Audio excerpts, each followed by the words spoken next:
సిటీలో fire accidents జరుగుతూనే ఉంటాయి. వీటిని మనం ఆపలేము. మనం తెలుసుకోవాల్సిందల్లా ఇటువంటి సిచ్యువేషన్స్‌లో సేఫ్‌గా ఎలా బయటకు రావాలి అని.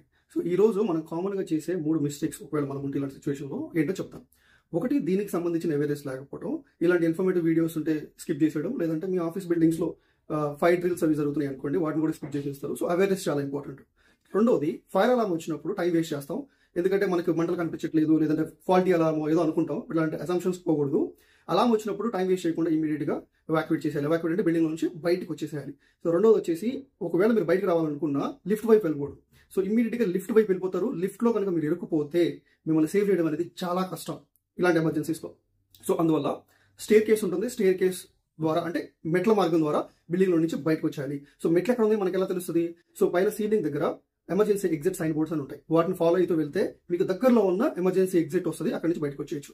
మూడోది, బిల్డింగ్ గ్లాస్ ని బ్రేక్ చేసేసి అక్కడి నుంచి దూకేస్తే కనీసం మన ప్రాణాలన్నా ఉంటాయి అనుకుంటారు. చిన్న, అంటే ఒకటో ఫ్లోర్ రెండో ఫ్లోర్ అయితే ఓకే, కానీ హై రైజ్డ్ బిల్డింగ్ లో బ్రేక్ చేసేసి అక్కడి నుంచి దూకేస్తే ఫైర్ వల్ల ఏమో తెలియదు, కానీ పైనుంచి కింద పడడం వల్ల మాత్రం డెఫినెట్గా చచ్చిపోతారు. సో, ఈ 3 మిస్టేక్స్ తప్పనిసరిగా అవాయిడ్ చేయండి.